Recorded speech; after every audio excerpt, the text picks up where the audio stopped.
নমস্কার, কেমন আছেন সবাই? আমার নতুন একটি ব্লগে সবাইকে স্বাগত জানাই। আজকে সকাল সকাল রান্নাঘরে চলে এসেছি, কারণ আজকে মাছের অনেকটা মাছ এনেছে, দুদিনের একবারে। তো মাছগুলো সব ধুয়ে নিতে হয়েছে, অনেকটা মাছ তো।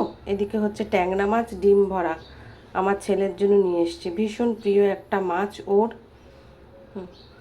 এই জন্য আজকে দেখতে পেয়েছে, আর পেলে পরেই না আমার বর নিয়ে চলে আসে ডিম ভরা ট্যাংরাটাকে। তো মাছটা এদিকে ধুয়ে নিয়েছি, দুটো মাছ একটু হালকা গরম জলে আমি ট্যাংরা মাছটা ধুই নুন দিয়ে। আর এদিকে পাবদা মাছ, তো দুদিনে দুটো করব, আজকে একটা করব, কালকে একটা করব। তাই ভাবছি যে আজকে কী রান্না করব। তো তার আগে একটু নুন হলুদটা তো মাখিয়ে রাখি। ট্যাংরা মাছটাই আগে করব, কারণ যেহেতু ওর প্রিয় মাছ, ওর দেখলেই একদম খুব খুশি হয়ে যাবে। এই জন্য নুন হলুদটা মাখিয়ে রাখি, মেখে রেখে দিই।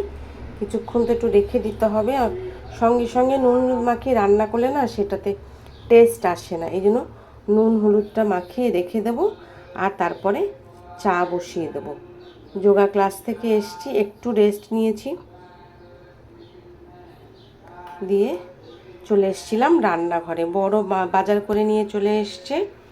তো মাছ টাছ ধুয়ে নিয়েছি, ধোয়ার পরে এবার এই মাছগুলোকে নুন হলুদ মাখিয়ে রেখে দিই। দেখো পুরো ডিম ভরা, সব কটা ডিম ভরা।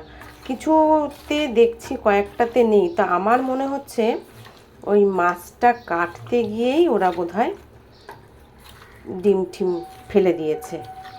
বাড়িতে তো মাছ কাটা যায় না, বা কাটতে অসুবিধে আছে, যেহেতু এটা ফ্ল্যাট বাড়ি, সব পাবো কোথায় ছাইটাই, তাই জন্য বাজার থেকে মাছ ফাছ কাটিয়ে আনা হয়।